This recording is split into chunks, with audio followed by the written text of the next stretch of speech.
আজ বোনটা একটু চুপচাপ লাগছে। মনে হচ্ছে কিছু একটা বদলে গেছে।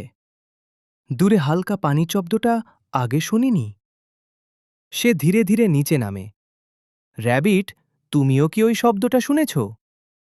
হ্যাঁ, এটা কোথা থেকে আসছে? র্যাবিট, বনের পুরনো নদীটা আবার বয়ে উঠেছে, কিন্তু আলো নেই। কাঠবিড়ালি, আমি জানি কেন আলো নেই। কেন? কারণ ঝর্ণার জাদু নিভে গেছে। এটা তো একদম উজ্জ্বল না। র্যাবিট, আগেই নদী ঝলমল করত। কাঠবিড়ালি, ঝর্ণা জ্বালাতে হলে 3 বন্ধুর শক্তি লাগে। তাহলে আমরা একসাথে চেষ্টা করি। তারা 3 জন হাত পাখাপা একসাথে রাখে। দেখো, পানি ঝিকমিক করছে। ঝর্ণা উজ্জ্বল হয়ে ওঠে, সোনালি সবুজ আলো ছড়ায়। এটা কাজ করছে। গাছের পাতা উজ্জ্বল হয়, ফুল ফুটে ওঠে। বনটা আবার আগের মতো হয়ে যাচ্ছে।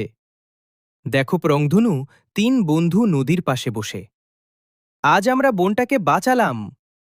না, আমরা একে অপরকে বিশ্বাস করেছি। বন্ধুত্ব থাকলে আলো নিজে থেকেই আসে। আর রংধনুও।